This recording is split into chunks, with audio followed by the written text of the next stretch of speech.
Bonsoir, bienvenue au Club d'Orloté, le podcast qui apporte des clés de compréhension pour prendre soin de soi et des autres. Aujourd'hui, on se retrouve dans la deuxième partie de l'épisode Quel yoga choisir. Si vous ne l'avez pas encore écouté, je vous invite à écouter la première partie avant d'écouter cette partie-là. En tout cas, dans cette deuxième partie, on va parler des yogas les plus modernes, en tout cas des formes les plus modernes, les plus récentes qui sont apparues dans le milieu du yoga. Encore une fois, comme je l'ai dit dans la première partie de cet épisode, la façon dont j'ai classé ces différents styles de yoga, elle m'est totalement propre et c'est vraiment la meilleure que j'ai trouvée pour faire en sorte que ce soit le plus clair possible, le plus fluide aussi possible pour vous. Donc voilà, il y aura vraiment 3 parties différentes, j'enregistrerai aussi une 3e partie. Cette deuxième partie du coup sera exclusivement dédiée aux formes les plus modernes de yoga, en tout cas les plus récentes, celles qu'on peut trouver un petit peu partout en France, mais je dirais plutôt dans les grandes villes parce que ce sont des pratiques qui sont un petit peu moins traditionnelles que celles qu'on a décrites dans la première partie de l'épisode. Donc généralement, d'ailleurs pour certaines de ces pratiques, certains styles, il faut des équipements particuliers, il faut des studios particuliers aussi.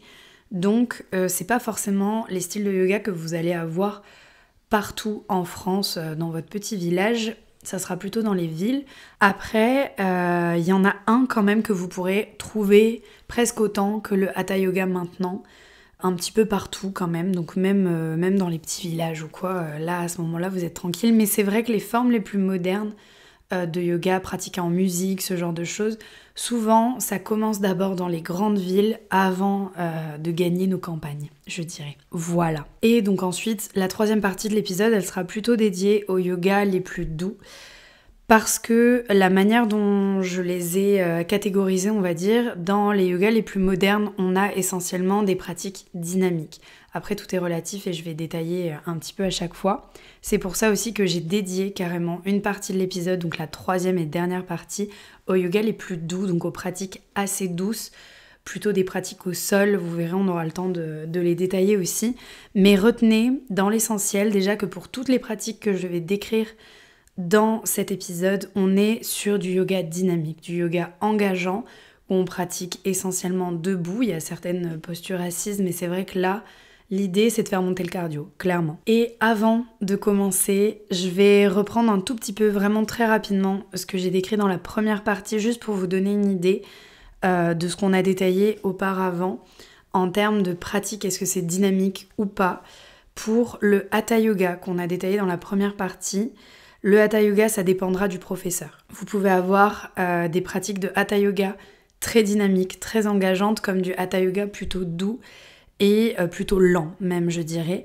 Donc, tout dépendra de l'enseignement de votre professeur et de la manière dont il enseigne, dont il teach durant ses cours. Donc, sachez que voilà, le Hatha Yoga, ça dépendra vraiment du professeur. Comme je l'ai dit dans la première partie de l'épisode et comme je le redirai sur la 2e et la 3e, il y a autant de yoga que de professeurs de yoga. Mais sachez que pour le Hatha Yoga, c'est un petit peu qui tout double. Tout dépendra du professeur qui vous l'enseigne. Ça peut être très dynamique comme pas du tout. Pour l'Ashtanga, on est vraiment sur un yoga dynamique et hyper engageant. Pour moi, c'est un des yogas les plus intenses. Donc, si vous cherchez de la douceur, de la lenteur, quelque chose de cocooning, clairement, enfin, je pense pas me tromper, mais l'Ashtanga, c'est pas pour vous. Voilà. Pour ce qui est de l'Iyengar, alors l'Iyengar, en termes de rythme, c'est pas ce qu'il y a de plus rapide, mais c'est vrai que comme l'accent est mis sur l'alignement, ça peut être quand même très intense pour le corps. Mais pour moi, on n'est pas non plus dans un yoga hyper dynamique, puisqu'on reste très longtemps dans les postures. Donc il n'y a pas cet enchaînement comme on peut avoir par exemple en Ashtanga. Donc on n'est pas sur du yoga doux parce que c'est quand même très engageant, mais il n'y a pas trop non plus cette idée de dynamisme. Mais c'est assez engageant quand même, donc gardez ça en tête, l'accent est vraiment mis sur l'alignement pour l'Iyengar. Pour le yoga Kundalini, je l'ai dit et je le redis, on est loin d'être sur un yoga doux. Le Kundalini, en apparence, on peut se dire ouais, il y a beaucoup de méditation, il y a beaucoup de chants de mantra et tout, bon, bah, ça a l'air d'être très doux, un peu plan-plan. Que nenni. Que nenni. C'est peut-être l'un des plus intenses que je vous ai décrit dans la première partie de l'épisode, vraiment. Entre le Hatha Yoga, l'Ashtanga et l'Iyengar, clairement, le Kundalini, En fonction du professeur qui vous l'enseigne, ça peut être ultra intense, ça peut être vraiment très très fort, que ce soit pour le corps, le mental et même au niveau de tout ce qui se passe dans votre corps, d'un point de vue aussi vibratoire, c'est très puissant. Donc on est loin d'être sur une pratique douce, le but c'est vraiment de purifier son corps et d'élever un peu sa conscience. Donc c'est du costaud. Voilà pour le petit résumé très rapide de la première partie. Si vous ne l'avez pas encore écouté, je vous invite de nouveau à aller l'écouter. Pour ce qui est des formes les plus modernes de yoga, donc ce qui nous intéresse dans cette partie-là, je vais vous parler de 5 styles différents. Donc il y en a, vous verrez, qui se recoupent un petit peu. Là, les catégories vont être beaucoup moins dissociées que dans la première partie, parce que là, en fait, il y a beaucoup de styles qui se mélangent, il y a beaucoup de styles qui prennent des influences de différents styles qu'on aura décrits auparavant aussi. Donc, il y a déjà plein de connexions qui vont se faire dans votre esprit. Pour ceux qui ne connaissent vraiment pas certains styles de yoga, là, vraiment, vous allez tout comprendre. On commence avec le yoga Bikram. Du coup, vous avez sûrement entendu parler de Monsieur Bikram. D'ailleurs, sur Netflix, il y a un très bon documentaire qui dure à peu près 1h30, un petit peu moins, sur Monsieur Bikram, qui s'appelle Bikram Yogi Guru et Prédateur, puisque du coup, cette personne, exactement comme Yogi Bhajan, comme j'en parlais dans la première partie, est aussi accusée d'attouchement sexuel, enfin de trucs pas ouf, clairement pas ouf, c'est pas un mec, c'est pas un allié, c'est pas un allié, monsieur Bikram. Toujours est-il qu'il a permis l'essor et le développement d'un certain style de yoga, tellement que du coup, il y a apposé son nom un petit peu comme une marque. Pour le yoga Bikram, je commence d'emblée en fait avec celui-là, comme ça après c'est posé, on passe à autre chose. Pour beaucoup de professeurs de yoga, le yoga Bikram n'est pas du yoga. Ok, pourquoi pas. Moi, c'est la pratique par laquelle je suis rentrée dans le milieu du yoga. Donc pour moi, on est en plein dedans. Pour moi, c'est du yoga et c'est pour ça que je vous en parle. Après, c'est sûr que c'est un petit peu controversé. Déjà, suite aux actes de son fondateur, de son créateur, enfin de son fondateur en tout cas, du monsieur qui a posé sa marque dessus. Puisque, après plusieurs recherches, tout ça, on s'est rendu compte que le yoga qu'il avait développé n'était pas réellement de lui, et c'est pas lui vraiment qui avait fondé ce yoga-là, mais plutôt qu'il l'avait pris d'ailleurs pour y apposer son nom. Bon, ça c'est autre chose. Mais en tout cas, voilà, pour plusieurs personnes, souvent, le yoga Bikram c'est un petit peu à part. C'est pas vraiment du yoga, c'est une catégorie à part. C'est pour ça que je commence par celui-là, comme ça c'est fait. Qu'est-ce qui se passe dans une salle de yoga Bikram? Qu'est-ce qui se passe lors d'un cours de yoga Bikram? Comment ça se passe? Déjà, vous entrez dans une salle chauffée à 40 degrés. Pas plus, pas moins, 40 degrés. Donc, en général, ne faites pas la même erreur que moi la première fois que je suis allée prendre un cours de yoga Bikram, où je suis arrivée en pantalon, enfin en legging, puisque, clairement, il faut être en maillot de bain. Enfin, limite, il faut être en short, avec une matière quand même qui est un petit peu matière maillot de bain, parce que vraiment, vous allez être trempé en fait au bout de 2 minutes, à peine, au bout de quelques secondes. Donc, maillot de bain, il fait très chaud, donc 40 degrés, je ne vous apprends rien, il fait très chaud.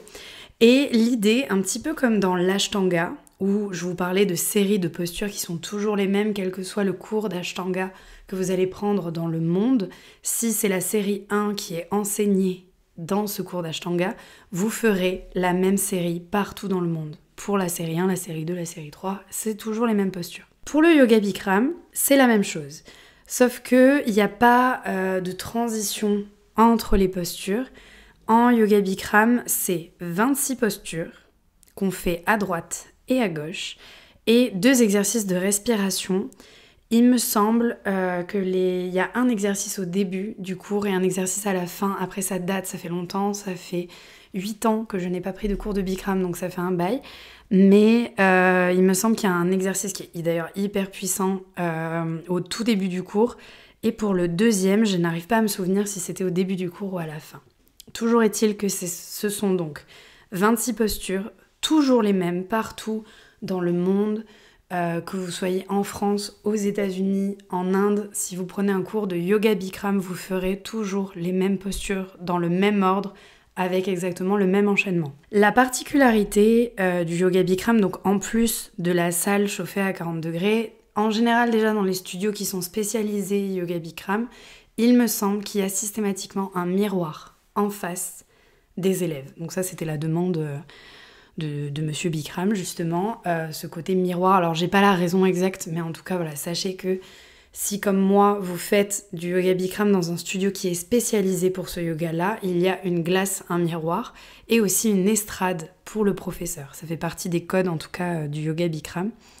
C'est vraiment un enchaînement qui est dynamique. Les postures, elles sont enchaînées. Alors, on reste plusieurs respirations dans chaque posture pour vraiment, à chaque fois, avoir le temps d'intégrer aussi ce qui se passe dans le corps à ce moment-là. Mais c'est un enchaînement dynamique et logique puisque chaque posture que vous allez faire prépare à la suivante. Et ainsi de suite, comme ça, pour les 26 postures à droite et à gauche. Et elles permettent un vrai travail du corps en profondeur et en douceur. Et le fait qu'il fasse chaud, tout de suite votre corps est échauffé. Donc naturellement, niveau souplesse, en tout cas, moi c'est la sensation que j'avais, le corps s'ouvre un petit peu plus facilement, un petit peu plus rapidement que dans un cours classique aux alentours de 20-25 degrés, quoi, disons. Donc c'est intéressant pour le corps.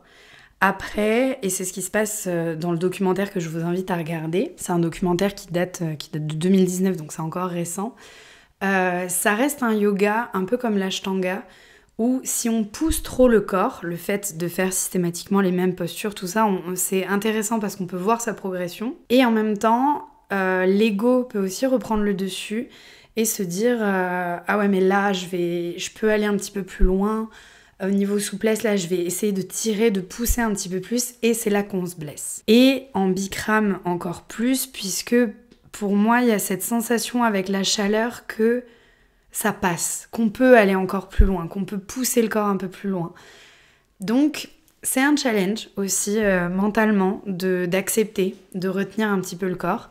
Moi, dans mes souvenirs aussi, ce qui peut être un peu déstabilisant quand on a l'habitude de pratiquer d'autres styles de yoga et non pas dans une salle chauffée, c'est la transpiration. Déjà, on vous demande d'amener une serviette aussi, du coup vous ne pratiquez pas directement sur le tapis, clairement vous pratiquez sur votre serviette, sinon on en met partout. On nous demande aussi de boire pas mal d'eau dans la journée avant le cours de Bikram pour éviter en fait tout simplement de se vider de tous les liquides de son corps et de simplement transpirer toute l'eau qu'on aura bu plusieurs heures auparavant. Déjà il y a ça, pour éviter une trop grosse perte d'énergie et d'eau. Mais vraiment le challenge c'est le fait de transpirer comme clairement vous êtes trempé.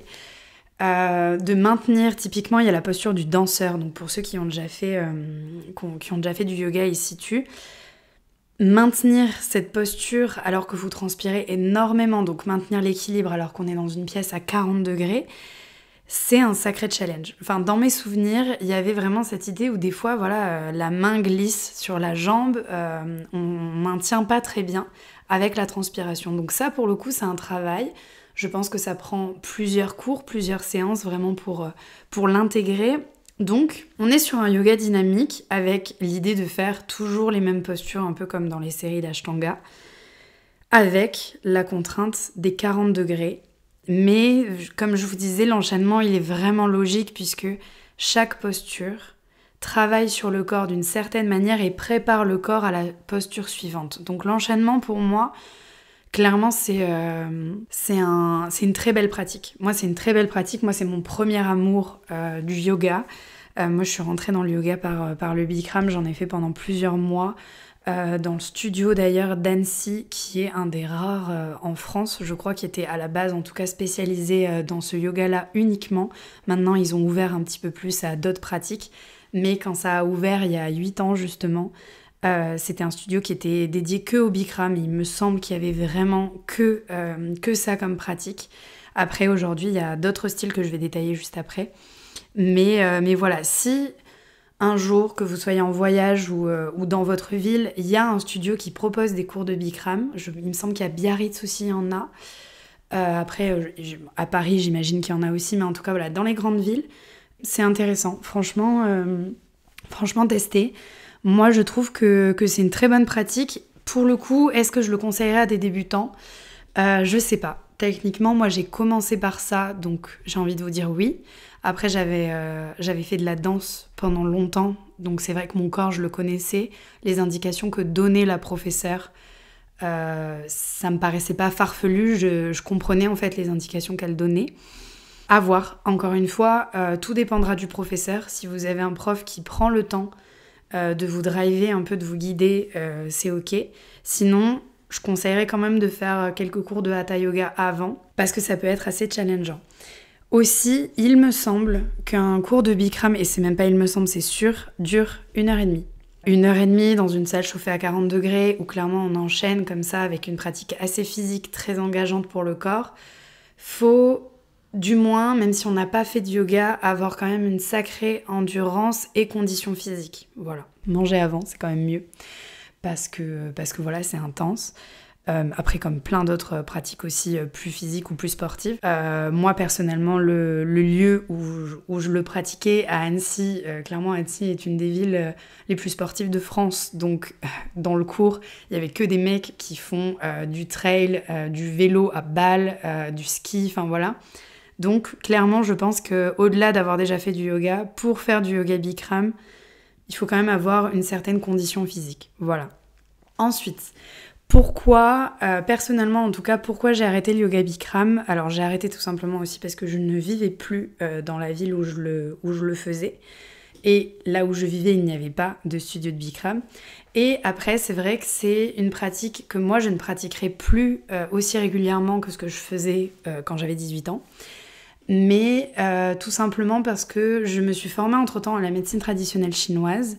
Et parmi les principes, en tout cas dans ce qu'on apprend de la médecine traditionnelle chinoise, la transpiration à outrance est une perte d'énergie. Le fait de transpirer énormément, en tout cas en excès, puisque clairement là on crée un excès avec un cours de yoga Bikram, puisque la plupart du temps, en plus quand on le pratique, il fait pas 40 degrés dehors, il fait juste 40 degrés à l'intérieur du cours, enfin à l'intérieur de la salle. Donc on crée comme ça, on choque le corps avec un excès de température. Donc il va être en excès de transpiration. Donc c'est vrai que, en tout cas, suite à la formation de médecine chinoise que j'ai reçue durant plusieurs années, il y a un peu cette idée de perte d'énergie puisque transpiration en excès. Mais encore une fois, c'est vraiment selon votre sensibilité à vous. Moi, je vous conseille de tester, histoire de connaître et un petit peu de dédiaboliser aussi le yoga Bikram parce qu'on entend un petit peu de tout. Moi, je pense qu'il faut juste tester, expérimenter avec son propre corps, expérimenter avec sa propre personne, plutôt que d'entendre des on-dit un petit peu partout. Donc voilà, je vous encourage à découvrir. J'en ai beaucoup parlé, mais parce qu'après, ça va m'aider pour d'autres styles après. En tout cas, voilà. Et si jamais vous voulez creuser le sujet, le documentaire est hyper intéressant. Encore une fois, comme tout ce que je vous dis à chaque fois, c'est toujours à prendre avec des pincettes. Et même ce que je vous dis moi, remettez toujours tout ça en question. Expérimentez par vous-même tout ça. C'est hyper important. Ne pas se fier uniquement ce qu'on a vu, ce qu'on a lu, mais vraiment à ce qu'on a vécu. C'est hyper important. En tout cas, moi, c'est quelque chose que je valorise beaucoup. Donc même si je vous conseille de regarder certains documentaires, de lire certains bouquins, etc., toujours votre réflexion en fait à vous derrière, elle est hyper importante. Voilà, ne bloquez pas uniquement sur ce qu'on va vous dire, sur ce que vous allez voir, lire ou entendre. Expérimentez par vous-même. Donc voilà, si vous avez un studio vers chez vous, testez, c'est chouette. Deuxième style, en tout cas que j'ai classé dans les plus modernes. Alors, du coup, là, c'est un petit peu touché aussi, puisque j'aurais pu le classer dans les plus classiques, mais je vais m'expliquer. Pour ce style-là, donc on est sur le Vinyasa. Je m'explique sur pourquoi je ne l'ai pas classé dans les plus traditionnels et pourquoi je le classe ici. Le Vinyasa, il y a différentes formes de Vinyasa. Le Vinyasa, vous pouvez le pratiquer de manière très traditionnelle, tout comme vous pouvez le pratiquer de façon très moderne avec ce qu'on appelle les Vinyasa flow. Et du coup, c'est pour ça que je l'ai mis dans les plus modernes, parce qu'aujourd'hui, il y a très peu de cours où vous pratiquez un Vinyasa dit purement traditionnel, classique, etc. Donc, le Vinyasa, déjà rien que dans la traduction, en tout cas dans ce que ça signifie, il y a cette idée de synchronisation avec la respiration. Donc, dans le Vinyasa, chaque mouvement, même chaque micro-mouvement, est guidé par votre respiration. c'est la base. Donc il y a une idée quand même de fluidité. En Vinyasa, on fait pas mal de transitions entre les postures. Donc je dirais pas un des ancêtres du Vinyasa, c'est l'Ashtanga, mais disons qu'il y a des similitudes. D'ailleurs, dans l'Ashtanga, entre certaines postures, pour ramener à une autre posture et aussi pour ramener de l'énergie, comme je vous disais dans la première partie, on fait ce qu'on appelle un Vinyasa. Donc, il y a vraiment un lien quand même avec l'Ashtanga. Et si vous voulez, c'est assez similaire dans le côté cardio, dynamisme, engagement en tout cas de la pratique. Le Vinyasa, vous prenez le temps de décomposer les postures et en même temps il y a cette idée de fluidité, de lier les postures les unes aux autres. Ce qu'on appelle le flow dans un Vinyasa flow, c'est vraiment ces postures qu'on enchaîne et qu'on lie les unes aux autres. Et ce qui crée un flow, c'est quand vous avez plusieurs postures avec des liens entre les postures. Et c'est là que c'est très beau en fait, c'est le côté où une posture vous amène à une autre avec un lien en général. C'est là que ça peut se rapprocher de la danse aussi. Alors très vite fait parce qu'on garde quand même l'alignement dans le yoga, mais il y a cette fluidité que par exemple vous n'avez pas du tout dans le Hatha Yoga, à moins que ça soit un Hatha Flow, mais bon ça pour moi c'est plus un Vinyasa déguisé, le Hatha Flow, on n'est pas sur du Hatha Yoga techniquement. Mais pour le coup, ce lien entre les postures, vous l'avez pas du tout dans l'Iyengar qu'on a déjà décrit dans la première partie. Vous l'avez pas non plus dans le Hatha Yoga, vous l'avez pas dans le Kundalini. Il n'y a pas de transition, si vous voulez, entre les différentes postures, entre les différents exercices en tout cas. En Vinyasa, tout est lié. Et si vraiment vous faites un vrai cours de Vinyasa de A à Z, surtout de Vinyasa flow, même les postures au début, au sol, tout doit rester extrêmement fluide. Si vous êtes au sol, on va pas vous dire « bon, mettez-vous debout, on commencera debout ». Il y aura en fait quelques postures qui vont vous amener progressivement à vous mettre debout sur votre tapis pour continuer la pratique posturale debout sur le tapis. Tout est lié. Et c'est hyper agréable à pratiquer, surtout si c'est quelque chose que vous aimez, ce côté lien, ce côté fluidité, presque danser, quelque chose de très souple, où chaque posture amène à une autre dans un lien, quelque chose de très doux, et à la fois souvent ça peut être assez rapide, assez intense. C'est vraiment hyper intéressant. Ensuite, comment se passe un cours de Vinyasa flow, ou en tout cas de Vinyasa, si souvent il n'y aura pas forcément le mot flow derrière, mais c'est l'idée. En général, un petit peu comme en Hatha Yoga, un cours de Vinyasa, vous commencerez par respirer un petit peu, par vous laisser le temps un petit peu d'arriver sur le tapis, donc en posture de méditation, des exercices de respiration ou pas, une méditation guidée ou pas, mais en tout cas, on commence assis sur le tapis, tranquillement. Ensuite, progressivement, il y aura un petit échauffement, le corps va commencer à se réveiller, toujours avec ce lien en fait à chaque fois entre les différentes postures, entre les différents enchaînements. Et une fois que le corps sera complètement échauffé, ce qui peut en général, alors pas à chaque fois, c'est pas systématique, donc je vais pas faire de généralité là, mais ce qui peut en tout cas finir l'échauffement, c'est les salutations au soleil. Voilà, vous ferez sûrement quelques salutations au soleil. Pas beaucoup parce que c'est pas central dans le Vinyasa, quoique des fois certains cours peuvent partir de l'enchaînement de la salutation au soleil et on peut rajouter des postures au fur et à mesure. Mais gardez en tête que une fois que l'échauffement est passé, souvent l'intensité du cours en fait va crescendo, puisqu'après vous vous enchaînerez avec les postures que vous allez lier les unes aux autres pour créer un flow que vous répéterez à droite, à gauche. Vous ferez votre Vinyasa. Puis de nouveau, vous pourrez peut-être répéter le flow à droite, à gauche. En général, personnellement, ce que je fais, le premier flow, quand vraiment on décompose l'enchaînement, les postures qu'on va lier les unes aux autres, on reste quelques respirations dans chaque posture, en y mettant du coup ce lien. On fait un Vinyasa.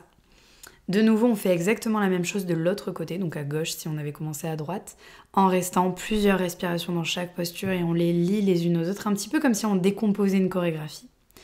Et après, la fois où on fait une deuxième fois du coup le flow, voire même une troisième, on reprend en fait cet enchaînement que pour le coup on a décomposé la première fois, mais cette fois on l'enchaîne un mouvement, une respiration. Et c'est là qu'on revient à l'essence même du mot en fait Vinyasa, de ce que ça signifie ce côté synchronisation à la respiration. C'est vraiment que là, votre enchaînement, chaque inspire, chaque expire, vous faites quelque chose. Soit vous vous installez un petit peu plus en profondeur dans une posture, soit d'un coup, il y a une inspire qui vous donne un mouvement. une expire, vous tournez, on est dans une torsion. Il y a plein de choses et là c'est vraiment le souffle qui guide chaque mouvement. Tout ce que vous allez faire, c'est synchronisé à votre respiration. Et c'est là que, en tout cas dans ce flow, un mouvement et une respiration, après l'avoir décomposé un petit peu plus avant, c'est là que vraiment vous allez chercher le plus de fluidité possible. C'est là que c'est magnifique à voir en fait comme ça s'enchaîne. Donc je dirais que le vinyasa ça peut avoir un côté très féminin, ce côté fluidité tout ça. Donc il y a peut-être des hommes qui peuvent se dire oula je me sens pas du tout le vinyasa, ça a pas du tout, c'est pas du tout pour moi. On n'est pas non plus sur du yoga danse, clairement ça n'a rien à voir. Dans le vinyasa il y a quand même cette idée d'alignement. Et même si les postures s'enchaînent, c'est pas une chorégraphie si vous voulez. On travaille quand même le corps, il y a toute la philosophie du yoga quand même dans un cours de vinyasa en fonction de comment c'est enseigné selon le professeur. Mais c'est pas de la danse. Et même si ça peut paraître très féminin cette idée de flow, d'enchaîner, de lier les postures les unes aux autres, ça reste une pratique très engageante. Très engageante, donc ça peut convenir quand même à un public masculin ou en tout cas même certaines femmes qui viennent pour voilà, être un petit peu dans le dur, tout ça. Des cours de vinyasa peuvent être hyper intenses. Et un petit peu comme je le disais au début de cette partie-là, quand je parlais du hatha yoga, où en fonction des professeurs, vous pouvez faire un hatha très dynamique, très engageant, et un hatha très doux. C'est la même chose pour le vinyasa. Un cours de vinyasa, en fonction du professeur, peut être très doux, très lent, très pépère, tranquille, on y va mollo. Et au contraire, vous pouvez très bien vous retrouver sur un cours de Vinyasa Flow qui se rapproche énormément de ce qu'on peut trouver en Bikram ou même en Ashtanga avec on enchaîne, on n'a pas le temps. Alors bien sûr, on prend le temps dans chaque posture, mais vraiment cette idée d'intensité, de cardio, où vraiment ça commence à devenir cardio parce que l'enchaînement, voilà, on enchaîne rapidement, les postures on les connaît, donc on les refait et on les refait et on les refait. Et là, ça peut être voilà, vraiment, là pour le coup, l'aspect sportif du yoga, même si je le mets avec des énormes guillemets, il est vraiment là en fait, dans un yoga hyper engagé, dynamique. Donc tout dépend ce que vous aimez et tout dépend aussi du professeur, tout dépendra là de l'enseignement. Un cours de vinyasa à Paris ne sera pas le même qu'un cours de vinyasa dans le village à côté de chez vous. Tout dépendra du professeur. Moi, ce que je peux vous dire vraiment, c'est que le vinyasa, il y a cette idée de synchroniser le mouvement avec la respiration, avec une idée de fluidité qu'on ne retrouve pas forcément dans le hatha yoga, si vraiment vous voulez faire la différence, parce que souvent, c'est un peu les deux styles de yoga qu'on peut trouver le plus en ce moment en France en tout cas. Gardez en tête cette idée de lien entre les postures, cette idée de flow. Mais les flows seront différents en fonction du professeur. Les flows seront différents. Il y a des professeurs qui aiment beaucoup enseigner des postures un peu techniques, un peu tricky, tout ça. Et au contraire, des professeurs qui resteront sur de bons basiques, des guerriers 2, des fentes, tout ça, des bons basiques pour bosser vraiment les bases avant d'aller s'essayer à plein d'autres choses. Donc tout dépendra du professeur et en termes d'intensité, là aussi ça variera entre la personne qui vous teach le cours, clairement. Voilà. Troisième style que j'ai classé dans les plus modernes, on va parler du hot yoga et du hot vinyasa. Donc vous comprenez très bien pourquoi il est en troisième, donc juste après avoir décrypté un petit peu le yoga Bikram et le vinyasa, puisque le hot yoga et le hot vinyasa, donc clairement c'est la même chose. L'appellation change vite fait, mais clairement c'est, si vous voulez, dans le hot yoga, il peut y avoir un cours de Bikram, mais un peu revisité, façon un cours sur 1 heure plutôt qu'une heure et demie sur vraiment le cours de Bikram. Et en même temps, un hot yoga peut être aussi juste un hot vinyasa, donc pas du tout la série de Bikram. Donc c'est là qu'après, c'est juste, c'est un petit peu marketing, donc tout dépendra, renseignez-vous en fait, tout dépendra du studio dans lequel vous allez pratiquer ce hot yoga ou ce hot vinyasa.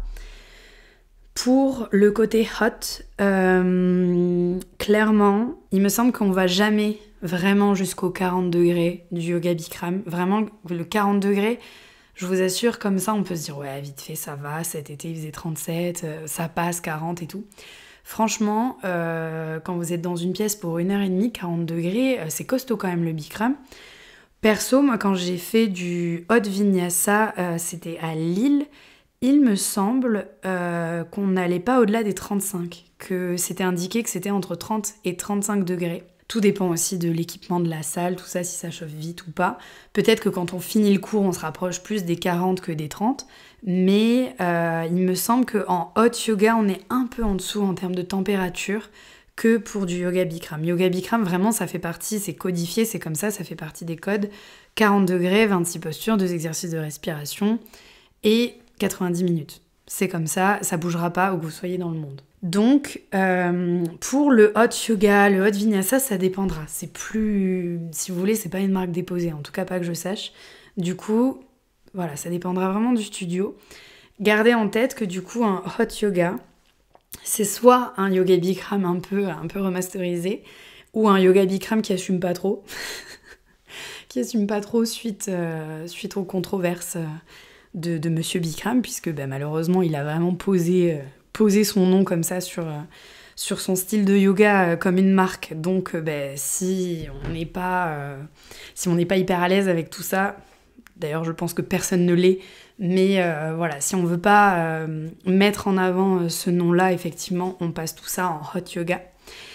Mais voilà, un hot yoga, c'est soit un yoga Bikram qui assume pas, en résumé, soit un hot yoga, ça peut aussi être du coup un vinyasa, un cours de vinyasa comme ce que je viens de vous décrire juste avant, dans une salle chauffée à 35 degrés, à peu près.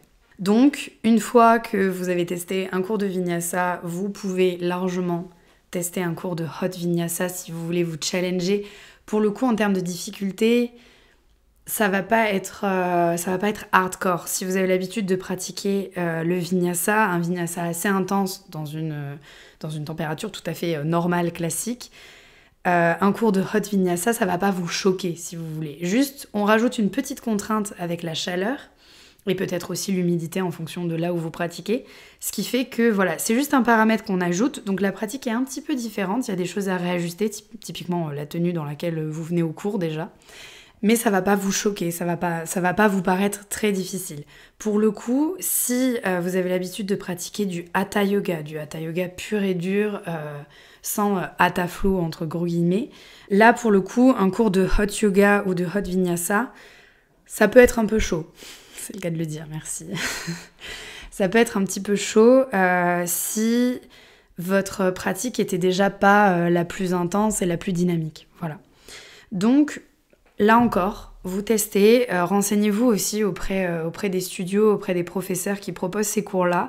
Est-ce que c'est ok pour les débutants ? Moi, je pense que oui, je pense que n'importe quelle pratique de yoga est ok pour les débutants à partir du moment où vous êtes bien accompagné par un professeur. Je le redis, c'est valable pour n'importe quel style de yoga.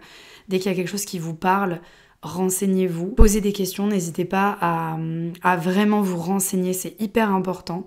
Il n'y a pas de questions bêtes, les professeurs sont là pour ça. Avant même que vous soyez posé sur votre tapis dans la salle, on est censé pouvoir vous renseigner sur qu'est-ce qui est le mieux pour vous, pour débuter, pour faire évoluer votre pratique. Ça fait partie de la formation de professeur, vraiment. Donc, posez les questions. Je vous dis même pas n'hésitez pas, parce que la négation, le cerveau, il comprend pas. Donc vraiment, je vous dis, posez toutes les questions que vous avez à poser, renseignez-vous avant de vous installer sur le tapis, c'est hyper important pour être sûr d'être au bon endroit, d'être bien drivé par le professeur. C'est hyper important de se sentir à l'aise, surtout quand on teste un style qu'on n'a pas l'habitude de pratiquer. Sentez-vous à l'aise et comme je vous l'ai dit dans la première partie, dès qu'il y a quelque chose qui fait que vous n'êtes pas à l'aise, barrez-vous. Donc, on est bon pour le yoga Bikram, on est bon pour le vinyasa, on est bon pour le hot yoga et le hot vinyasa. On va passer à nos deux derniers styles, au power yoga et au warrior yoga. Le power yoga, clairement, c'est un mélange d'ashtanga et de vinyasa flow. Pour donc l'ashtanga, je vous l'ai décrit dans la première partie du podcast. Le vinyasa, on vient d'en parler. Le power yoga, il y a cette idée de... C'est pour ça que ça va être très simple de vous en parler. Il y a cette idée d'enchaînement, de discipline, d'engagement, qu'on peut trouver aussi bien dans un cours d'ashtanga ultra vénère et dans un cours de vinyasa flow pareil, bien costaud. Dans l'idée du power yoga, de toute façon c'est dans le nom, clairement là on bosse l'engagement, renforcement musculaire, le cardio aussi beaucoup. J'en ai pas parlé, mais le vinyasa en général, c'est enseigné en musique. Perso, moi, un cours de vinyasa sans musique, je souffre. Je suis en souffrance. Autant un cours de hatha sans musique, ça passe. Un cours d'ashtanga sans musique, sans problème. Bikram, il n'y a pas de musique non plus. Enfin, traditionnellement, en tout cas, il me semble pas qu'il y ait de musique. Autant un cours de vinyasa ou de hot vinyasa sans musique, la souffrance. La souffrance.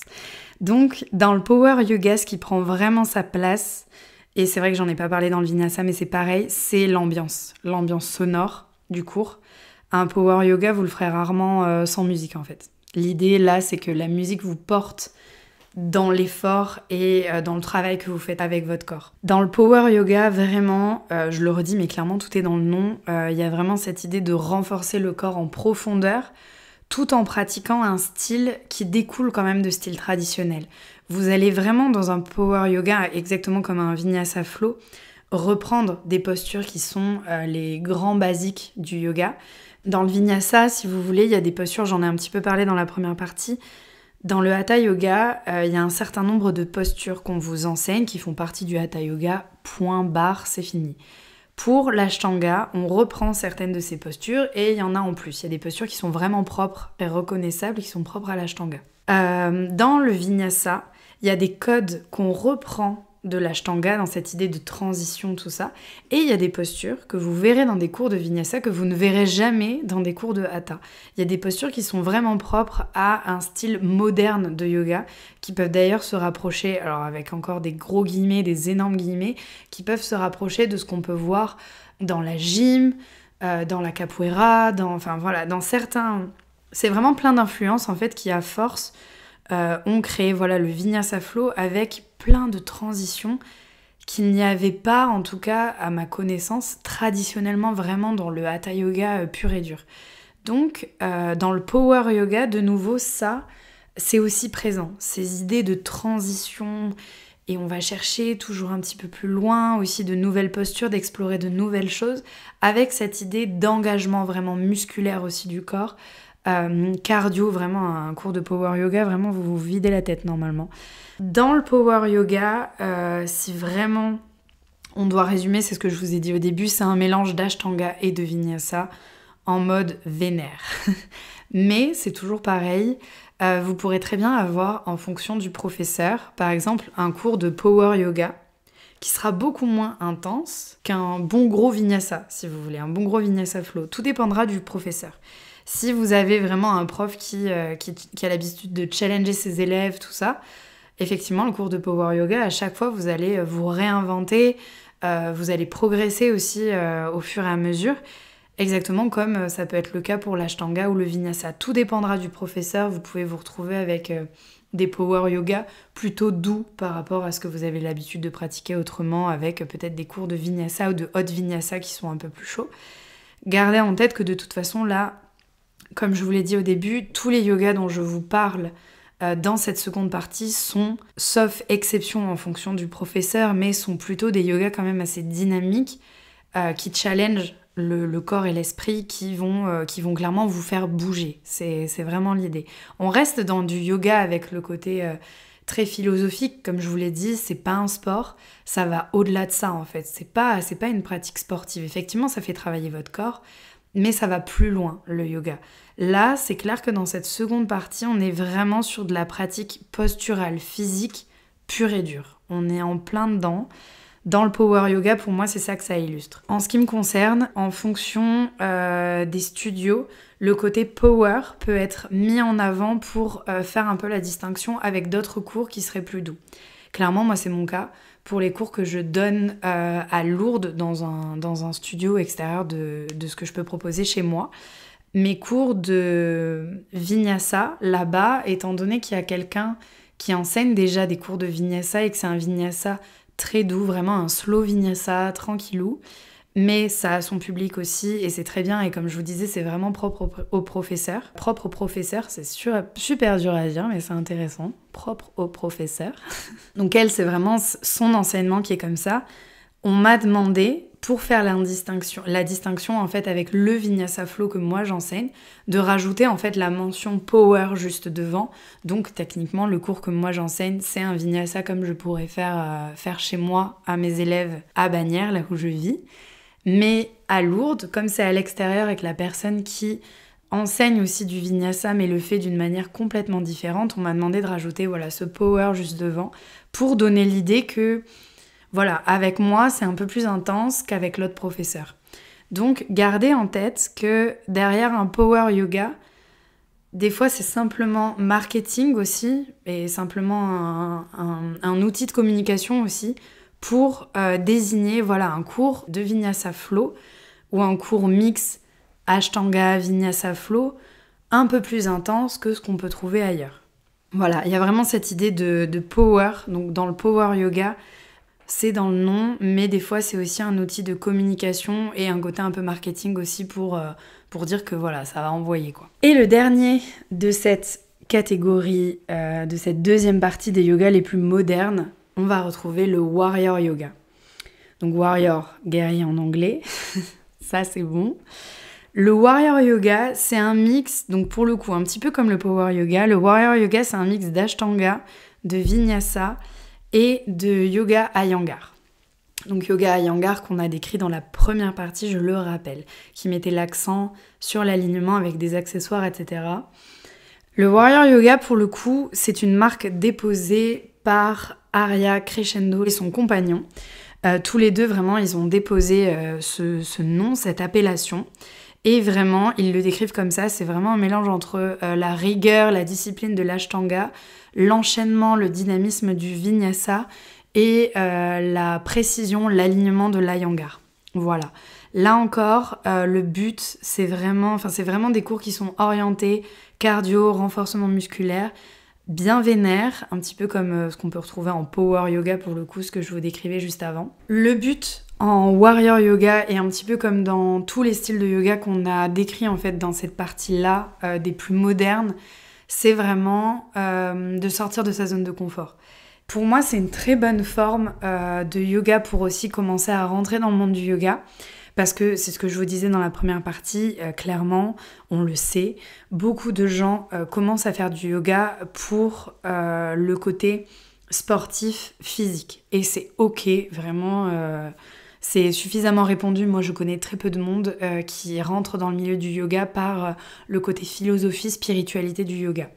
Il y en a de plus en plus, mais en tout cas, c'est pas la majorité. Donc là, vraiment, ces formes un petit peu plus modernes, un petit peu engageantes comme ça, sur de la musique, avec vraiment une playlist qui porte et qui rythme tout le cours, excepté pour le Bikram où dans mes souvenirs, il n'y a pas forcément de musique. L'idée, c'est de sortir de sa zone de confort, se défouler, se vider la tête. C'est vraiment assez présent, en tout cas, moi, je trouve, pour le Vinyasa Flow autant que pour le Hot Yoga, le Power Yoga et le Warrior Yoga. Simplement, voilà, Warrior Yoga, les seules personnes qui peuvent enseigner exactement comme pour le Yoga Bikram sont des personnes qui ont fait la formation proposée par Arya. Il n'y a qu'elle et son compagnon qui forment en tout cas des professeurs pour faire du Warrior Yoga. Et pour le Bikram, c'est pareil, des personnes qui proposent des cours de Yoga Bikram, ça reste une appellation, j'allais dire appellation d'origine protégée, on peut laisser, c'est ok. Mais voilà, c'est une marque. Clairement, c'est une marque. Contrairement au Vinyasa Flow, ou Hot Yoga, Hot Vinyasa, Power Yoga, clairement, ça, n'importe qui peut utiliser, c'est ok. Warrior Yoga, c'est une marque déposée. On reste sur des postures engageantes qui sont tenues plusieurs respirations, un petit peu comme ce qu'on peut retrouver en Ashtanga et en Iyengar, mais de nouveau, on travaille le lâcher-prise et on renforce le corps parce qu'il y a toujours cet enchaînement très propre au Vinyasa Flow. C'est vraiment les trois influences qui sont présentes dans un cours de Warrior Yoga. Gardez à l'esprit vraiment que toutes les formes que je vous ai décrites dans cette partie sont, voilà, je le redis, des yogas dynamiques. Et là encore, ne vous fiez pas uniquement à ce qu'on peut vous dire ou à ce que vous pouvez lire en vous disant « Ah non, mais moi, le Warrior Yoga, j'y arriverai jamais. C'est trop intense pour moi. » Testez. Idem pour même simplement du Vinyasa. Quand on a une pratique régulière, par exemple, de Hatha Yoga, et qu'on est vraiment installé en fait dans cette pratique-là, on n'ose pas aussi tester de temps en temps autre chose. Et je trouve que par exemple, si vous avez l'habitude de pratiquer le Hatha Yoga, faire de temps en temps un cours de Vinyasa Flow, c'est hyper intéressant parce que pour le coup, vous n'allez pas être dépaysé puisque vous allez retrouver des postures de Hatha Yoga que vous avez l'habitude de pratiquer même des fois depuis des années. Et en même temps, ça va être nouveau parce que même si vous connaissez ces postures, vous allez découvrir de nouvelles transitions, de nouvelles manières de lier les postures les unes aux autres, un engagement différent, un travail de la respiration qui est différent aussi, parce que forcément quand on reste statique dans les postures, la respiration, elle est différente de quand on enchaîne en fait simplement des postures les unes aux autres où il y a un petit peu plus ce côté cardio qui peut aussi se révéler. Donc c'est hyper intéressant, testez. Idem pour le yoga Bikram si vous voulez vous essayer à l'occasion. Warrior Yoga si vous avez un professeur près de chez vous qui est formé en tout cas à cet enseignement-là, qui est un mix quand même de 3 yogas assez marqués, que ce soit l'Ashtanga, le Vinyasa ou l'Iyengar. C'est vraiment, ça peut vraiment être intéressant, challengeant. Souvent aussi certains profs proposent des ateliers, donc là c'est des cours ou des workshops si vous voulez, version américaine, où là pour le coup en général c'est des cours qui sont un petit peu plus longs, des fois ça dure 3 heures, et là pour le coup en 3 heures vous aurez le temps vraiment d'aller explorer certaines choses. En général on est un petit peu plus guidé aussi par le professeur qui sur 3 heures a vraiment le temps d'être avec chacun. On est un petit peu plus guidé aussi par le professeur sur ses ateliers, sur ses workshops, parce que forcément sur un créneau de 2-3 heures, le professeur a un petit peu plus le temps d'être avec chacun, de prendre le temps de réaligner tout le monde aussi, d'ajuster aussi la pratique de chacun, et ça permet aussi de découvrir différents styles. Donc à l'occasion, en tout cas, moi c'est ce que je vous souhaite cette année, même si vous avez votre prof chouchou, que vous avez l'habitude de pratiquer depuis longtemps, à tel endroit, avec tel professeur, parce que ça vous convient et c'est ok. Et c'est super déjà d'avoir trouvé votre professeur préféré, votre pratique préférée là où vous êtes. De temps en temps, ça peut être hyper intéressant d'aller tester, d'aller explorer vraiment d'autres pratiques. En tout cas, moi, je vous le conseille. C'est aussi pour ça que je fais aussi cet épisode sur quel style de yoga choisir. Ça va au-delà, en fait, de est-ce que si je suis débutante, je peux faire du Bikram ? C'est pas la question, en fait. Ça va même au-delà de ça. Que vous ayez une pratique engagée ou que vous soyez débutant, autorisez-vous à tester des choses, à tester, à découvrir de nouvelles choses, même si des fois on a tendance à rester en fait dans ce qu'on a l'habitude de faire ou à se dire bah ça c'est pas pour moi le yoga je suis pas souple, clairement ça je l'entends tous les jours, sortez-vous ça de la tête, dites-vous que, alors déjà le yoga il n'y a pas besoin d'être souple pour en faire, au fur et à mesure en fonction de la pratique que vous allez choisir, le corps va s'ouvrir, le corps va s'assouplir, ça c'est clair. Mais à la base, la souplesse n'est pas du tout un frein. Au contraire, des personnes hyper souples, c'est pas un cadeau non plus parce que quelqu'un d'hyper laxe ou de très très souple, en yoga, du coup, les alignements sont pas toujours très bons. Donc, je vous rassure, la souplesse, c'est pas toujours un cadeau. Vraiment, ne vous bloquez pas par rapport à ça. Même si vous avez l'habitude de pratiquer, voilà, je sais pas, de l'Iyengar et que vous vous dites « Ah non, mais moi... je sais pas, le côté flow, lier les postures les unes aux autres, le côté cardio, c'est pas pour moi. » Et que vous ne vous autorisez pas, vous ancrez en fait cette croyance limitante, vous ne vous autorisez pas à tester. Moi, franchement, je vous encourage juste à tester, plutôt que... En fait, rien ne sera mieux que de le tester par vous-même. C'est vraiment le plus important. C'est le but de cet épisode. Et d'ailleurs, j'en reparlerai dans la 3e partie. J'en parle un petit peu là, vite fait. On m'a aussi demandé comment faire évoluer sa pratique quand on a l'habitude de pratiquer déjà depuis plusieurs années. Moi, je vous conseillerais de diversifier votre pratique. Donc vraiment de tester un petit peu tous les styles que moi là je décris dans l'épisode, que ce soit en partie 1, en partie 2 ou en partie 3. Diversifiez votre pratique, testez des trucs, participez à des workshops, participez à des retraites, à des stages, approfondissez en fait cet apprentissage. Que vous soyez dans le yoga pour l'aspect physique, sportif, c'est ok. Que vous soyez dans le yoga pour l'aspect spirituel, l'aspect philosophique, c'est ok aussi. Je pense que les deux, déjà, au bout d'un moment, vous allez forcément lier les deux. Ces deux chemins vont forcément se croiser. Et moi, vraiment, je vous encourage à tester, à vous autoriser à participer à des événements autour du yoga. L'été aussi, en général, il y a des festivals de yoga. Peut-être que dans le studio où vous prenez des cours, il y a des journées un petit peu spéciales comme ça, des events qui sont organisés. Participez vraiment à plein de choses, autorisez-vous à tester, à découvrir. Pour moi, c'est le maître mot. C'est ce pourquoi je fais ces épisodes aussi, pour vous donner envie en fait d'aller tester certains styles et de pas rester sur les on-dit, sur des choses qu'on aurait pu vous raconter. Testez aussi différents professeurs. Peut-être qu'un professeur de hatha qui vous conviendra pas, ça veut pas dire que vous allez être fâché avec le hatha yoga pendant 30 ans. D'ailleurs, c'est souvent ce que j'entends, des personnes en fait qui s'éloignent du milieu du yoga suite à un professeur problématique, un professeur avec qui ils n'ont pas été à l'aise ou qui a eu des mots blessants par exemple. Moi j'entends souvent des personnes qui n'ont pas fait de yoga depuis des fois des dizaines d'années, qui me disent moi je faisais du yoga quand j'avais 20 ans et en fait cette personne-là aujourd'hui en a peut-être 50, 60 et s'est arrêtée net suite à peut-être un accrochage avec un professeur, avec quelque chose qui a déplu lors d'une première séance. Je trouve que c'est tellement dommage. Après chacun son histoire et chacun compose aussi avec son expérience, mais c'est vrai que je vous conseille de ne pas vous arrêter sur une mauvaise expérience. Pour le coup, si c'est ce qui vous est arrivé, ne vous fâchez pas avec le style de yoga, fâchez-vous plutôt avec le professeur. Si ça n'accroche pas, c'est pas forcément le style de yoga qui est en cause en fait, si vous voulez.